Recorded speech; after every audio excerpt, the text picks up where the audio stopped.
श्री खाटू श्याम जी कथा महाभारत काल में लगभग 5,500 वर्ष पहले एक महान आत्मा का अवतरण हुआ जिसे हम भीम पौत्र बर्बरीक के नाम से जानते हैं। महिसागर संगम स्थित गुप्त क्षेत्र में नवदुर्गाओं की सात्विक और निष्काम तपस्या कर बर्बरीक ने दिव्य बल और 3 तीर व धनुष प्राप्त किए। कुछ वर्ष उपरांत कुरुक्षेत्र में उपलब्ध नामक स्थान पर युद्ध के लिए कौरव और पांडवों की सेनाएं एकत्रित हुई। युद्ध का शंखनाद होने ही वाला था कि यह वृतांत बर्बरीक को ज्ञात हुआ और उन्होंने माता का आशीर्वाद ले युद्धभूमि की तरफ प्रस्थान किया। उनका इरादा था कि युद्ध में जो भी हारेगा उसकी सहायता करूंगा। भगवान श्री कृष्ण को जब यह वृतांत ज्ञात हुआ तो उन्होंने सोचा कि ऐसी स्थिति में युद्ध कभी समाप्त नहीं होने वाला।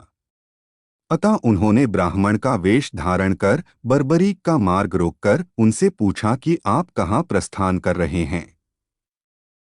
बर्बरीक ने अपना ध्येय बताया कि वह कुरुक्षेत्र जाकर अपना कर्तव्य निर्वाह करेंगे और इस पर ब्राह्मण रूप में श्री कृष्ण ने उन्हें अपना कौशल दिखाने को कहा। बर्बरीक ने एक ही तीर से पेड़ के सभी पत्तों को डोट भेद दिया सिवाय एक पत्ते के जो श्री कृष्ण ने अपने पैरों के नीचे दबा दिया था। बर्बरीक ने ब्राह्मण रूपी श्री कृष्ण से प्रार्थना की कि वह अपना पैर पत्ते के ऊपर से हटाए वरना आपका पैर घायल हो सकता है। श्री कृष्ण ने अपना पैर हटा लिया व बर्बरीक से एक वरदान मांगा।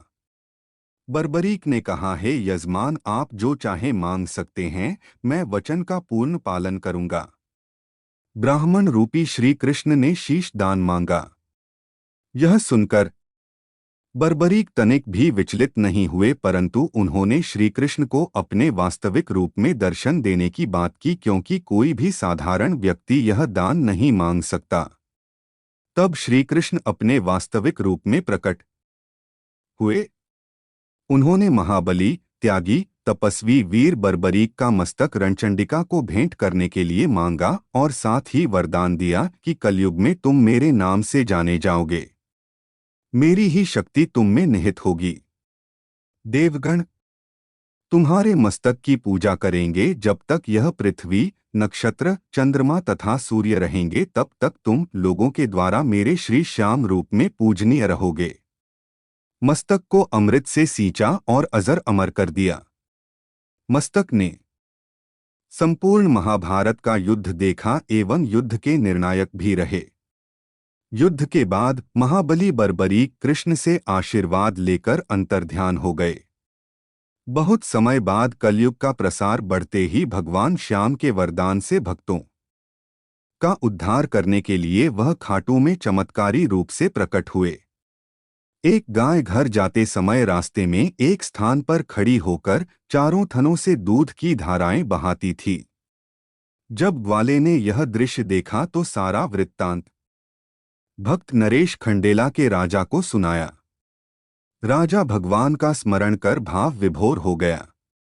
स्वप्न में भगवान श्री श्याम देव ने प्रकट होकर कहा, मैं श्यामदेव हूँ। जिस स्थान पर गाय के थन से दूध निकलता है वहां मेरा शालिग्राम शिलारूप विग्रह है। खुदाई करके विधि विधान से प्रतिष्ठित करवा दो।